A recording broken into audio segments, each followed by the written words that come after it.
Hello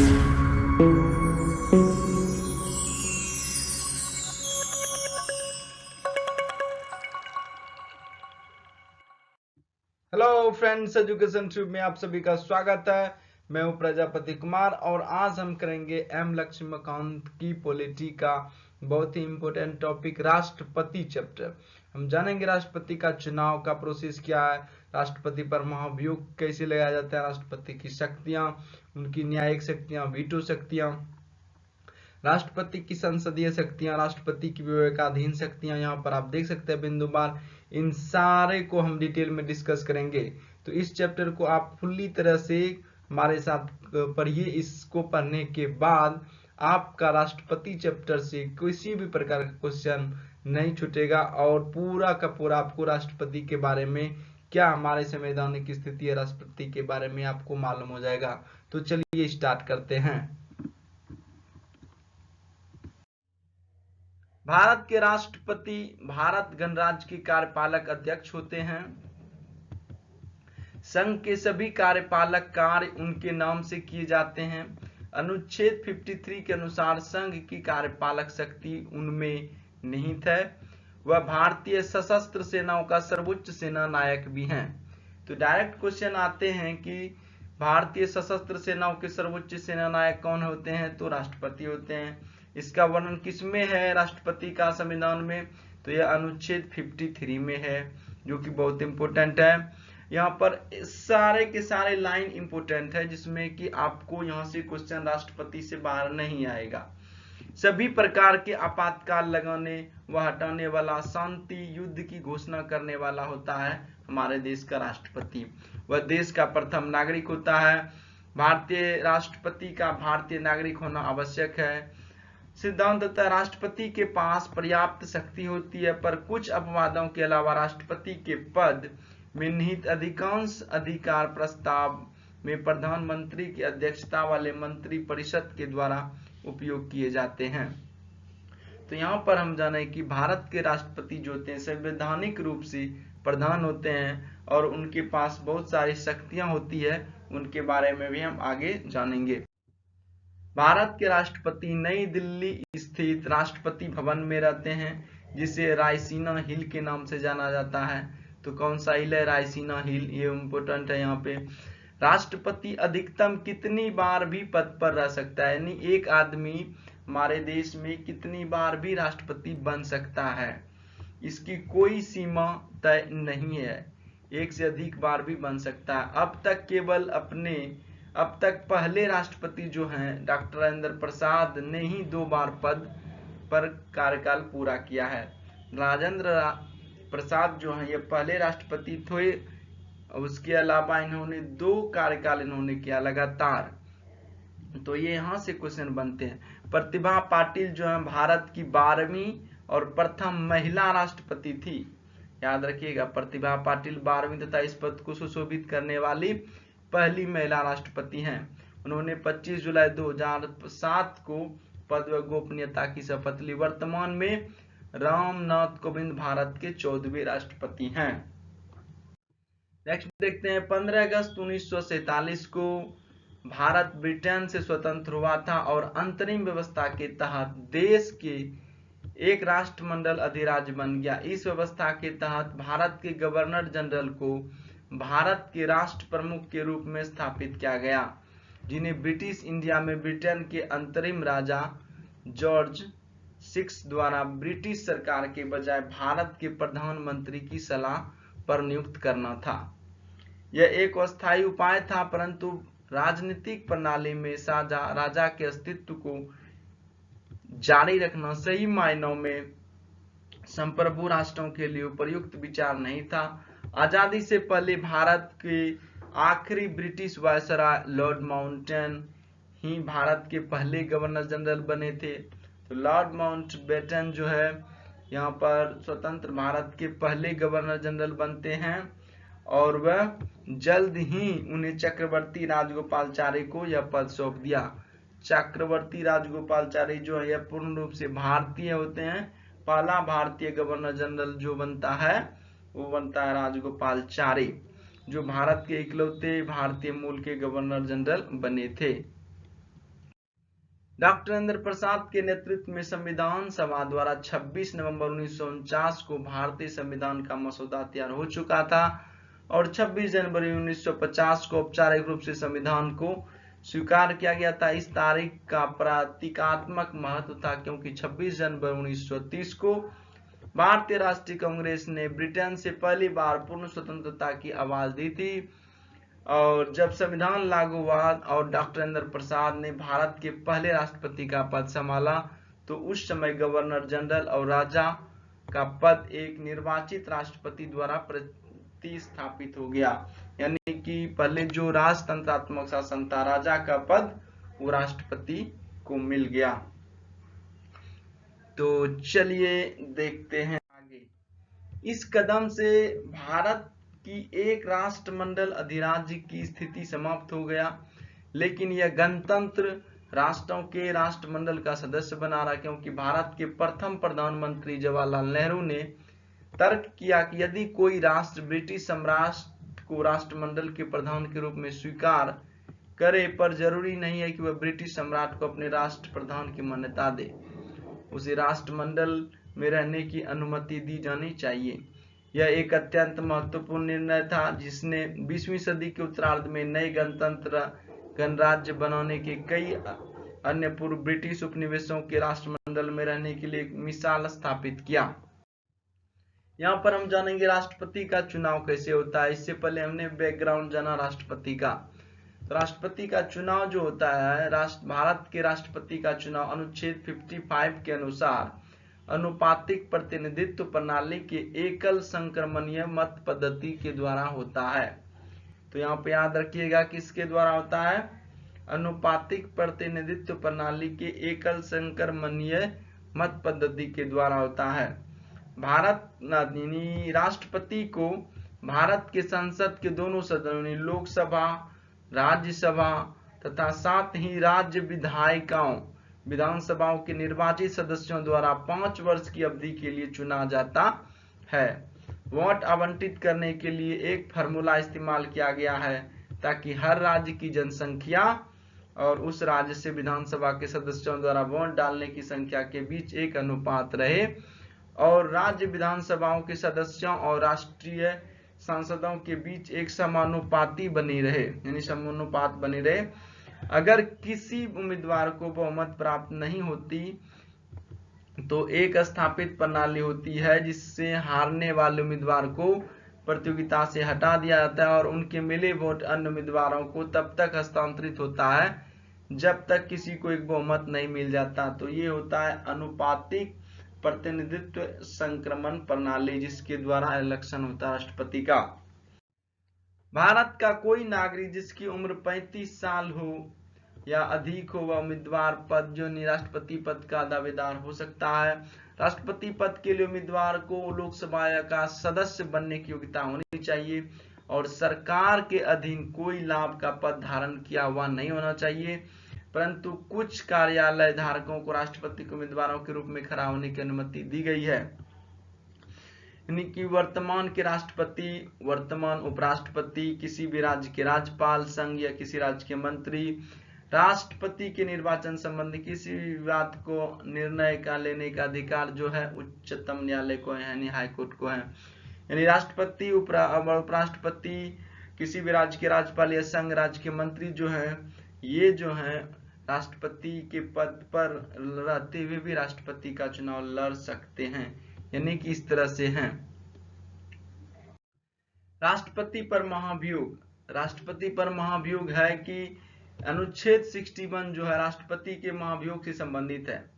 भारतीय संविधान के अंतर्गत राष्ट्रपति मात्र महाभियोजित होता है, अन्य सभी पदाधिकारी पद से हटाए जाते हैं। महाभियोजन का विधायिका संबंधित कार्रवाई है जिसका, जबकि पद से हटाना एक कार्यपालक संबंधित कार्रवाई है। महाभियोजन की एक कड़ाई से पालित किया गया जाने वाला औपचारिक कृत्य जो संविधान का उल्लंघन करने पर ही होता है। यदि उल्लंघन एक राजनीतिक कृत्य है जिसका निर्धारण संसद करती है तभी पद से हटेगा। जब उसे संसद में प्रस्तुत किसी ऐसे प्रस्ताव से हटाया जाए तो उसे 1/4 सदस्यों का समर्थन मिले। प्रस्ताव पारित करने से पूर्व 14 दिन का उसे नोटिस दिया जाता है। यानी कि 1/4 सदस्यों का समर्थन मिले और 14 दिन पहले नोटिस दिया जाएगा, तभी इस पर महाभियोग लगेगा। प्रस्ताव सदन की कुल संख्या के 2/3 से बहुमत पारित होना चाहिए।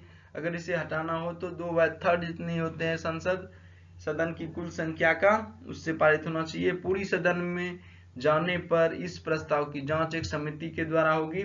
इस समय राष्ट्रपति अपना पक्ष अथवा वकील के माध्यम से रख सकता है।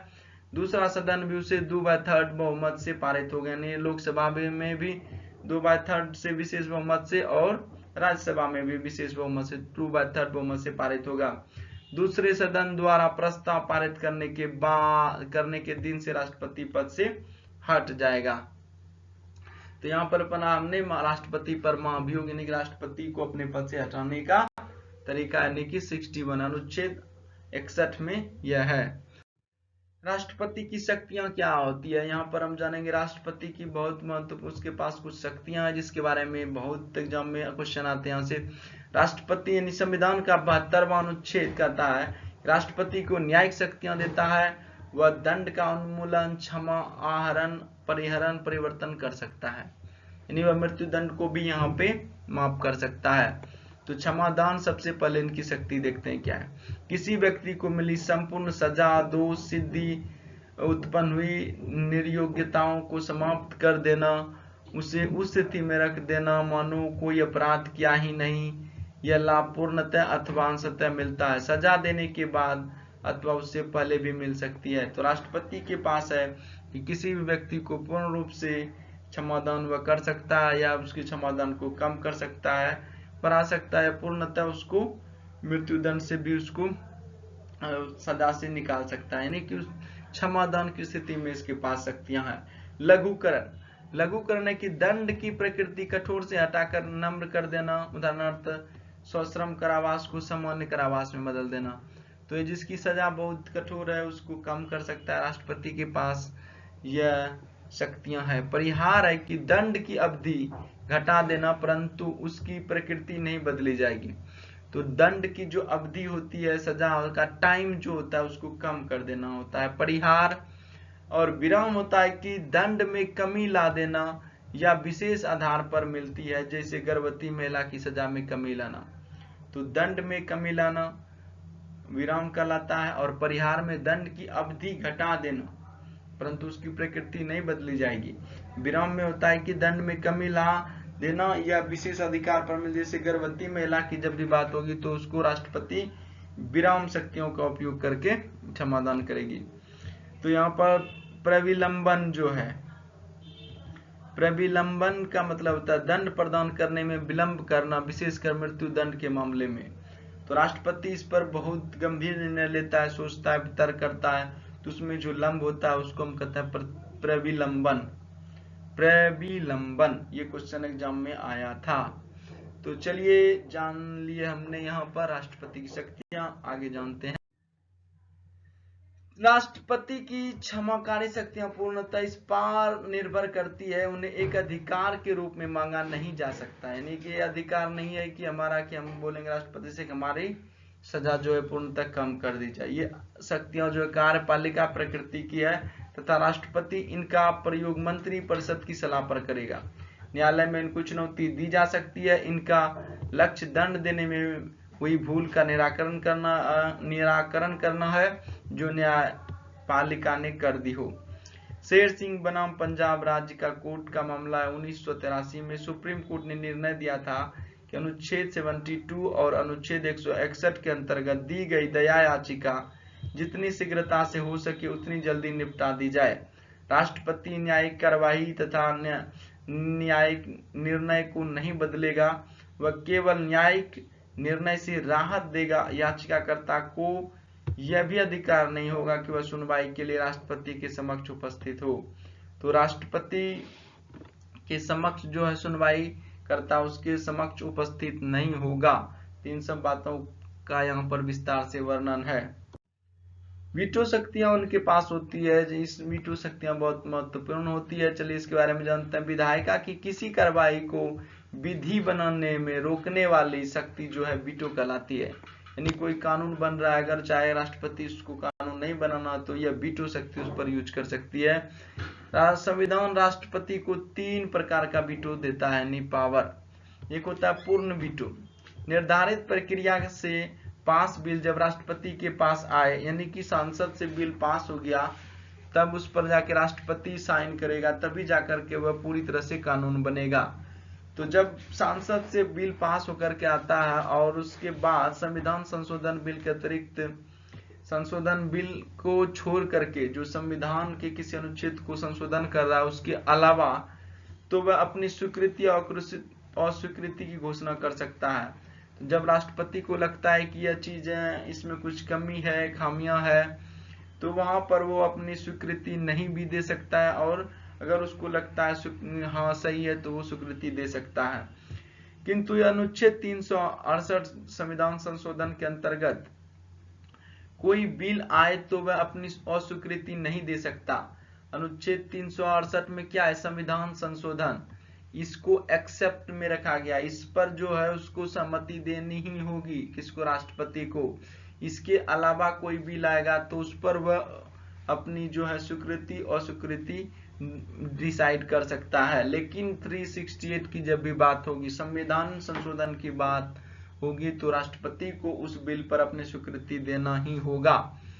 यद्यपि भारत में अब तक राष्ट्रपति ने इस वीटो का प्रयोग बिना मंत्रिपरिषद की सलाह के नहीं किया। माना जाता है कि वह ऐसा कर भी नहीं सकता। ब्रिटेन में यह परंपरा है कि जिसका अनुसरण भारत में किया गया है, यह ब्रिटेन की परंपरा है और इसका अनुसरण भारत में भी हो रहा है। तो दूसरा है निलंबनकारी वीटो। निलंबनकारी वीटो में क्या होता है कि संविधान संशोधन द्वारा, यानी संविधान संशोधन अपना धन बिल के अतिरिक्त, जब भी मनी बिल की बात होगी तो उसके अतिरिक्त राष्ट्रपति को भेजा गया कोई भी बिल वह संसद को पुनर्विचार हेतु वापस भेज सकता है। तो इसमें क्या हो सकता है, निलंबनकारी वीटो है। अगर संसद से बिल पास हुआ मनी बिल को छोड़ करके, तो मनी बिल को छोड़ करके वह संसद को लौटा सकता है पुनः वापस उस पर विचार करने के लिए। अगर उस राष्ट्रपति को लगता है कि इसमें कुछ बात की कमी है, उस पर संसद पुनः विचार करे तो उसको वापस लौटा देती है पुनः विचार के लिए, तो उसको कहते हैं निलंबनकारी वीटो। इस बिल को पुनः वापस कर भेज दें तो उसके पास के सिवाय कोई विकल्प ही नहीं है कि वह उस बिल को स्वीकृति दे दे। इस वीटो को वह अपने विवेकाधिकार से प्रयोग लेगा। इस वीटो का प्रयोग अभी तक संसद सदस्यों के वेतन, बिल, भत्ते और पेंशन नियम संशोधन 1991 में किया गया था। यह एक वित्तीय बिल था। राष्ट्रपति रामास्वामी वेंकटरमन ने वीटो का प्रयोग कर इस आधार पर किया कि बिल लोकसभा में बिना उनकी अनुमति के लाया गया था। तो निलंबनकारी वीटो का मतलब यहाँ पर होगा सिर्फ यही कि अगर राष्ट्रपति को लगता है कि इसमें कुछ बातें मिसिंग है तो वह संसद को लौटा देगी। और यहाँ पर 1991 में जो कुछ बिल लाया गया था उसके बारे में हम वित्तीय बिल को छोड़ करके हम बात करेंगे, धन विधेयक को छोड़ करके बात करेंगे। अगर धन विधेयक आएगा तो राष्ट्रपति को लौटाना नहीं होगा, उसको उस पर साइन करना ही होगा। पूर्ण वीटो में भी 368 यानी कि संविधान संशोधन की जब भी बात होगी तो राष्ट्रपति को साइन करना ही होगा। अगर धन विधेयक नहीं है तो वह बिल जो है अपने पास रख सकता है, वो उस पर स्वीकृति नहीं देगा। तो पूर्ण वीटो। निलंबनकारी वीटो में क्या होगा, राष्ट्रपति जो है वापस लौटा देता है संसद को उस पर पुनः विचार करने के लिए, तो उसको कहते हैं निलंबनकारी वीटो। यहाँ पर एक बात याद रखना है, धन विधेयक को छोड़ करके। उसके बाद आता है पॉकेट वीटो। पॉकेट वीटो में क्या होता है कि संविधान राष्ट्रपति को स्वीकृति और स्वीकृति देने के लिए कोई समय सीमा नहीं देता है।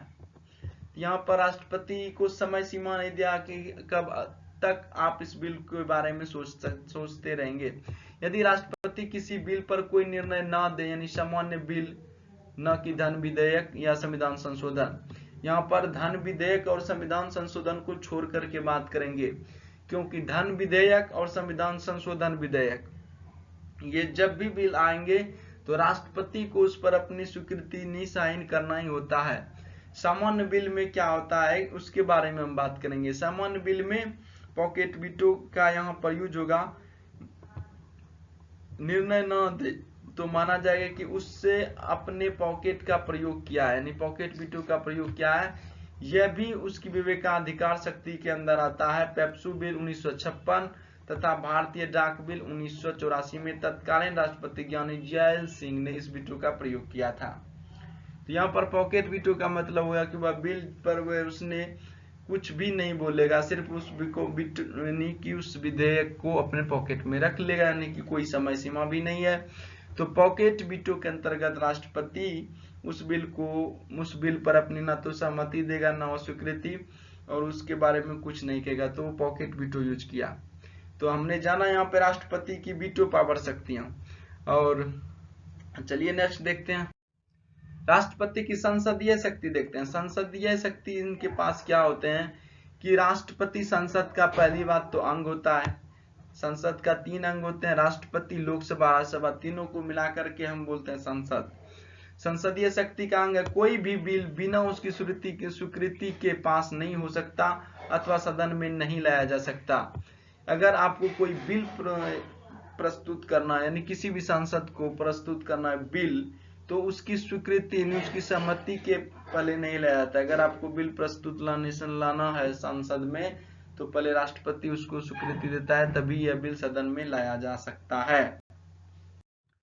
राष्ट्रपति की विवेकाधीन शक्तियों के बारे में हम यहाँ पे जानेंगे।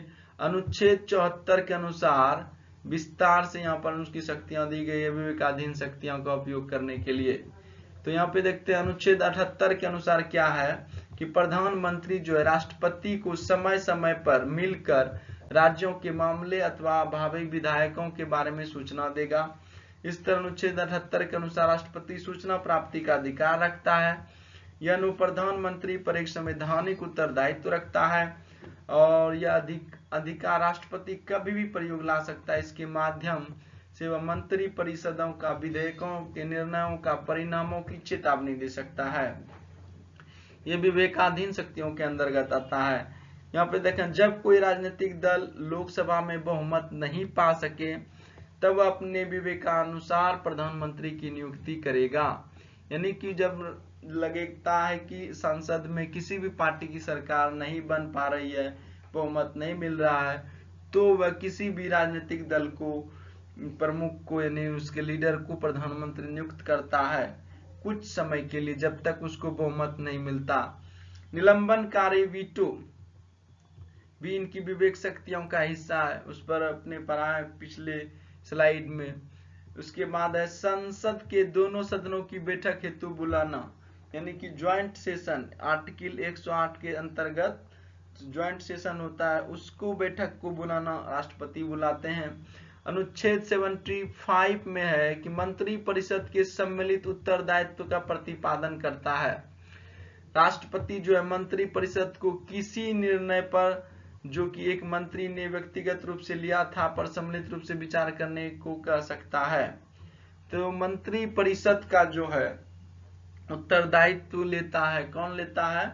तो राष्ट्रपति के पास जो है मंत्री परिषद का उत्तरदायित्व जाएगा। यानी कि मंत्री परिषद का प्रधान तो प्रधानमंत्री होता है, लेकिन उसका जितना भी कार्य है उस राष्ट्रपति के नाम से किया जाता है। यानी कि लोकसभा का विघटन यदि मंत्री परिषद को प्राप्त नहीं है, यानी कि लोकसभा का विघटन जो है राष्ट्रपति ही करता है, जबकि सदन में उसको लगता है कि इस पार्टी की बहुमत सरकार नहीं है, तो वह लोकसभा का विघटन भी कर सकता है। तो राष्ट्रपति की विवेकाधीन शक्तियां हैं ये। संविधान के अंतर्गत राष्ट्रपति की स्थिति, संविधान के अंतर्गत स्थिति देखें तो रामजस कपूरवाद और तथा शेर सिंह वाद में निर्णय देते हुए सुप्रीम कोर्ट ने कहा कि संसदीय सरकार में वास्तविक कार्यपालिका शक्ति मंत्री परिषद में है। अनुच्छेद 42वें और 44वें संशोधन से पूर्व अनुच्छेद 74 का पाठ था, एक मंत्री परिषद प्रधानमंत्री की अध्यक्षता में होगी जो कि राष्ट्रपति को सलाह सहायता देगी। इस अनुच्छेद में यह नहीं कहा गया था कि वह इस सलाह को मानने हेतु बाध्य होगा या नहीं, केवल अंग्रेजी परंपरा के अनुसार माना जाता था कि वह बाध्य है। 42वें संविधान संशोधन द्वारा 74 अनुच्छेद 74 का पाठ बदल दिया गया, राष्ट्रपति की सलाह के अनुरूप काम करने को बाध्य माना गया। 44वीं संशोधन द्वारा अनुच्छेद 74 में फिर बदलाव किया गया। अब राष्ट्रपति दी गई सलाह को पुनर्विचार हेतु लौटा सकता है, किंतु उसे उस सलाह के अनुरूप काम करना होगा जो दूसरी बार मिली हो। Thanks for watching. I hope यह वीडियो आपको पसंद आया होगा। राष्ट्रपति के बारे में बहुत सारा इन्फॉर्मेशन था जो कि आने वाली सभी प्रतियोगी एग्जाम के लिए बहुत लाभकारी होगा। तो थैंक्स फॉर वॉचिंग।